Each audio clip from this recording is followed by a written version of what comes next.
Wednesday, and Alive and Kicking are here in the studio to talk confessions. Morning, both. Morning. Good morning.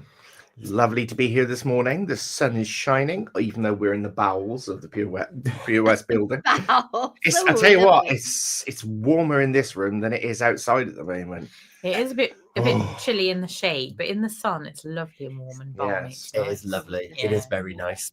Father Neil, I of course saw you in the week. The VE Day celebration taking place in St Mary's Church. Phil's folk singers were amazing. They really were. Yes, we had music from the 30s and 40s, and the girls of Phil's folk, the ladies, I should say, they did the whole swaying and the snapping along with the stuff. It was, and of course Phil is a master on the guitar as well, so he was very impressive on the guitar. Yeah, it was so good. You can actually watch some of it back on our Facebook page. I'm so glad that you were there to mark it for prosperity. Yeah. Yes. Prosperity. Posterity. Posterity.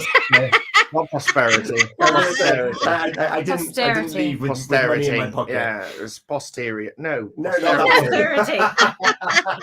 No, it was wonderful. In fact, the Haverford Town Council in particular that we worked with did a wonderful job of showcasing the VE80. It was a great celebration of the week. And there were so many things going on in different parts of the town with different groups as well. There really was something for absolutely everybody. Yeah. So well done all. Yeah. Reverend Sophie, you're still gearing up for this walk, but you've also got quite a few things going on at the moment. I have no idea what I'm gearing up for now, to be honest with you. There's so much going on. But yes, you're absolutely right. On the 24th of May, we are walking from Walton East to St David's to raise money for Plant Dairy. And we've already raised over £1,000. So thank you to everybody. And not only that, for those of you who are watching online, Reverend Sophie is previewing her bright orange high-vis vest that was coming. For when she was walking. I knew that was coming. He's so predictable, isn't he? Yeah. Just completely and utterly predictable. Yep. I love you, but you need to change the record. Yeah. How about this then? I learned yesterday Uh-oh. why seagulls are called seagulls. Why are seagulls called seagulls? Well, because they're from the gull family and they fly over the sea. Whereas if they were from the gull family and flied over the bay, then they would be bagels.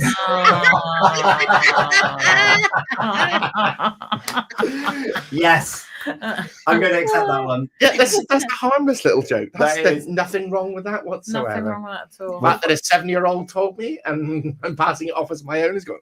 That's my confession for this morning. Still valid. Anna's in with us. Reverend Sophie still looks like our ray of sunshine. She looks beautiful. Yes. Let's see whether or get not your cataracts sorted out. whether our confession this morning is just as harmful as that joke. Should we have a little dance? Let's do it. Here we go. These are my confessions. These are my confessions. These are my confessions. Father Neil, the floor is yours. Forgive me, PWR, for I have sinned, and not just a little, but in glorious, full screen, backlit high definition. Oh dear. It all started when I decided I needed to boost my public image at my favorite local coffee shop, which is our favorite local coffee shop as well. Okay. You know, the one where everyone sits at shared tables so that you either end up overhearing their business or in the very least getting some insight into what they're like. I thought, this is my moment. I will be mysterious. I will be an intellectual. I will casually radiate the tortured genius energy of someone who definitely owns at least 3 leather-bound journals. I had just got a brand new Kindle. Other e-readers are available. And so I downloaded onto said Kindle every heavyweight classic I could find. War and Peace, Moby Dick, Ulysses, the full works of Dostoevsky. My digital library was basically one existential crisis away from earning me a literature degree. I perched myself by the window so that those who walked past could see what I was reading, as well as those in the coffee shop. latte in one hand, Kindle held just high enough for people to notice. And I made sure that for the first 15 minutes, the screen displayed the cover of Crime and Punishment. Oh, yes, I was that person. But here's the dark, shameful truth. I wasn't reading Crime and Punishment. I wasn't reading the moral philosophies of Tolstoy. I wasn't even brave enough to attempt Ulysses. No, dear listeners, I was 6 chapters deep into My Willful Billionaire Boyfriend's Secret Baby. And let me tell you, I was invested. I'm talking about a love triangle hotter than my double-shot oat milk latte, a paternity scandal that would make Jeremy Kyle rise from retirement, a dramatic courtroom scene where the alpha billionaire fights for custody of his adorable moon-howling toddler. And I regret nothing. So to the kind stranger who walked by and said, Crime and Punishment, that's a heavy read for a Monday morning. And when I solemnly nodded and said, yes, the internal conflict is crushing, it was not the kind of conflict that I was thinking of. So here I am confessing to you all. My Kindle knows my sins and it holds my secrets. And honestly, it's probably judging me more harshly than Dostoevsky ever could. So please forgive me, PWR, for misrepresenting my intellectualism to the folks of that wonderful coffee shop, and pray too that Billionaire Boyfriend Baby's Secret Book 2 will be released soon, because that cliffhanger was devastating.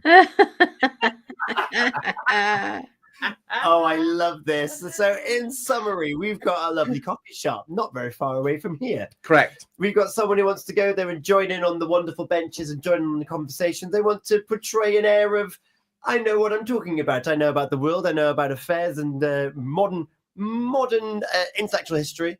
So have they just got the book covers of these books? No, I think what actually happened was they downloaded the books and the covers are digital covers are there.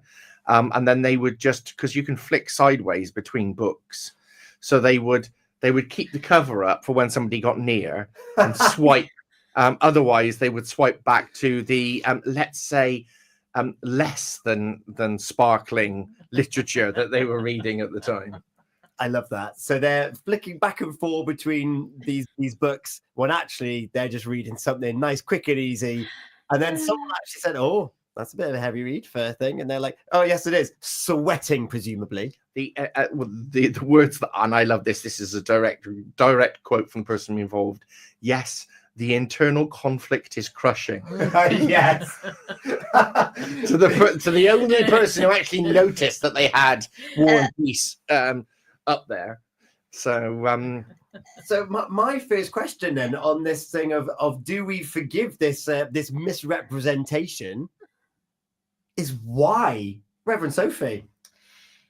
Yeah, do you know, that's a very interesting question. Why, isn't it? Because why are we in a society that people think that they have to appear to be some great intellectual in the first place? So I think that says something wider about society generally, and I think that's quite an important thing to hold on to. I also think that intelligence comes in many forms, and I know an awful lot of very intelligent people that have no ounce of common sense whatsoever. Quite frankly, look away now. Quite frankly, I'm surprised that they've managed to stay alive this long. Yeah, because they would do something really silly. It is a reflection of society that we put such high accord onto intellectual prowess. However, I've done it myself. So my confidence in my own abilities has been at an all-time low for about 25, 30 years. That's a long story. But it's interesting that at one point, my understanding of what it was to be a fulfilled person included being able to have an intellectual kind of and I really struggled with that when I was training actually to be a priest. I really struggled with that because I felt as though other people were achieving things or knew things that perhaps I didn't and perhaps I should. So I think there's a confidence thing there as well that's wrapped up in all of this. What is it about those pieces of literature that makes them such an important part of who we are as humans and why we should be reading them or not, as the case may be? Dostoevsky, whose name is almost impossible to, has come up a couple of times this week. And now I have read Crime and Punishment and a couple of other of those, but Dostoevsky I have not read. So that's an interesting one. It's come up twice this week, and I'm thinking to myself, interesting. So, however, I think you're far more likely to read My Billionaire Boyfriend's Baby. whatever I'm really it was. not. That's not my bag at all. But what I would read Agatha Christie, or I would read some other, or I would possibly watch. And as you know, Father Neil, I'm a big fan of Barbie. Yes. Now, and we had this debate earlier, sort of like in the week. The difference between perceived high culture and low culture. Yeah, and actually popular culture, I think, has as much to teach us. As somebody who's been obsessed with Star Trek and Star Wars and that sort of thing, and actually taught it at a university level. Yeah. I think you can learn tremendous amounts from so-called low culture. Yeah. Well, there's only so many themes in life that we can follow, isn't there? Whether that's presented in men in suits and going to war and my ladies and all of this, or set phases to stun.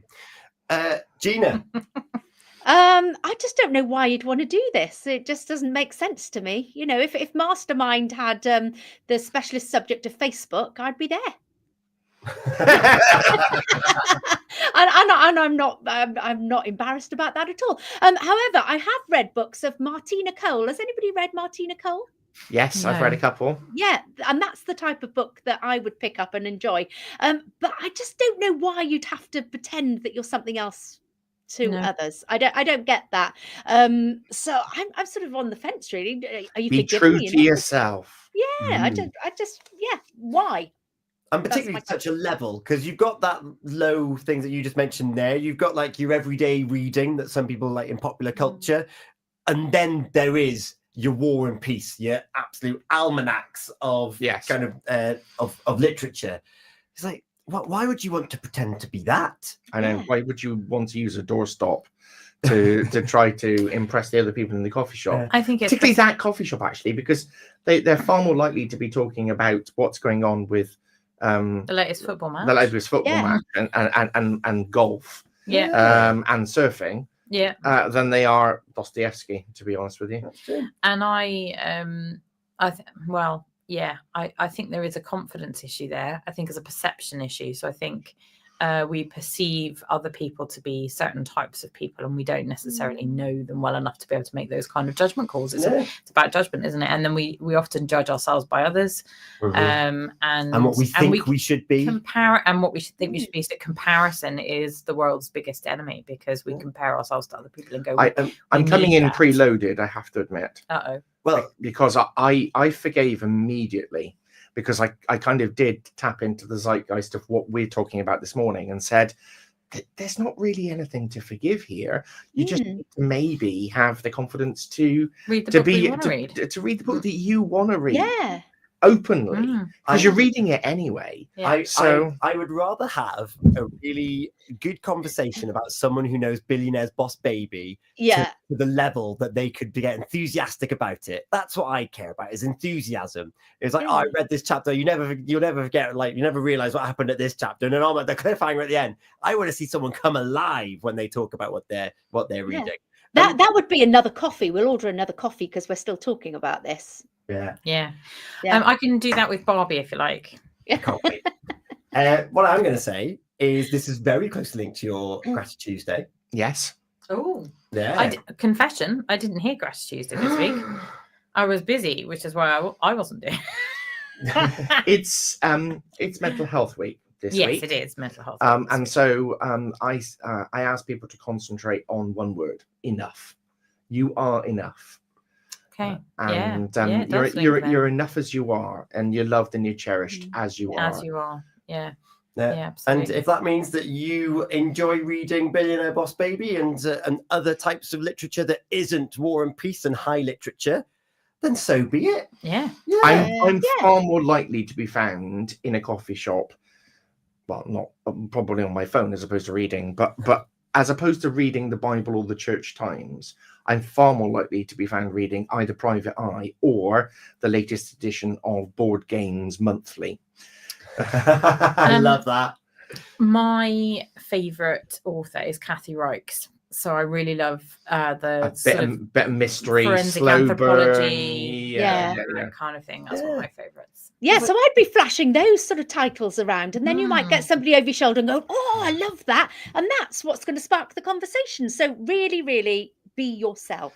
Definitely. Yeah. You don't want to have somebody strike up a conversation with you about War and Peace and find that they've read it back to front a couple of times. And Yeah. you've gone, oh yes, the internal oppression is crushing. And they go, yes, especially in chapter 7. What did you think of the? Mm. Yeah. Oh, Yeah, that's not going to do your self-confidence any good, is it? not at all. No. Talk to me about Billionaire Boss Baby and you've got me hooked. Yeah. I could not talk to you about Billionaire Boss Baby. That would throw me. No, but this completely. person could. Yeah. I couldn't. Yeah, but you and I are probably going to be next week. What we will be fangirling about is Eurovision. Oh, This Eurovision. weekend. Can't wait. Yeah. Yeah. We've got Anna's been with us. She was like, maybe they just wanted to fit in. But again, we're looking at the venue they were at, or that I'm assuming, and the topics that you discussed over there. And Anna also said, read what you want, read, and don't read what you don't want. Just be comfortable with who you are and what your interests and hobbies are, similar to Gratitude Tuesday and We Are Enough. And Abigail Hook, Forgiven. At least they're reading. Reading is great. Books are amazing. They are. Love you guys, Abby. Isn't Aw, that nice? love you Lovely. too, Abby. Yeah. It's the same with music, actually. That there's sometimes people feel, I really ought to be listening to opera, or I really ought to be listening to this, that, and the other. I met somebody earlier this weekend, just gone, that really hardcore into Morris dancing. And he was telling me all about it, and the difference between the handkerchiefs and the sticks and the different groups and stuff, and just listens obsessively to accordion based Morris music pretty That's much so all the amazing. time. That's very cool. Yeah. Very, very So cool. I reckon that I think it's a secret martial art, Morris dancing. I think they throw the hankies in your face and then hit you with the sticks. Can't wait to see that. Although, I think although you could running be onto away would be something. difficult with the bells. Where'd you go? That way. And a very good morning to Daniel Berry. Also, he's in there saying hello, everyone. And Danny Birch was in. Everyone has a backstory that no one knows about.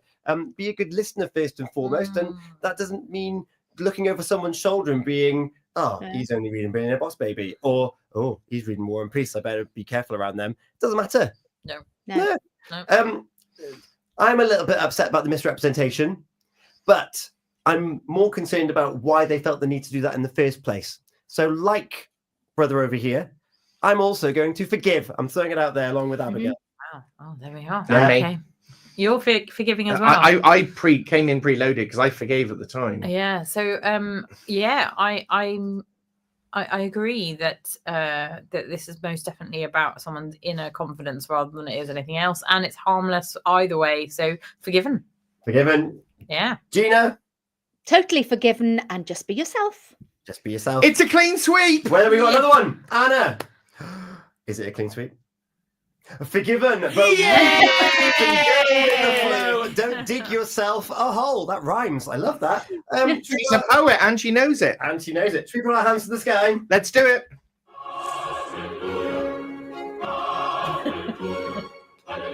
Go forth and enjoy your literature, whatever sets your life on fire. Just read it unashamedly and just enjoy yourself. Absolutely. Just do it. And watch some Barbie whilst you're there, which I still haven't watched yet. You're gonna have to before very long. You've done it now. I know. The proposal's going in Monday. Yeah. I know. Can't wait. So Alive and Kicking Sunday morning. Alive and Kicking Sunday morning. We're following up on the theme of Tuesday and today to a certain extent. And we're going to be looking at Mental Health Week and what our faith can teach us. Excellent. That'll be Sunday morning, 8 a.m. And well, talking of which, it's 8:30 now. Gina, what's coming up next? We have got some letters for you and, of course, your celebrations. Alive and Kicking. Thank you so much. Thank You're you. very Very welcome. welcome indeed. What's ons and traffic update link taxis on the way next here on Pure West Radio. Get your annual pass today for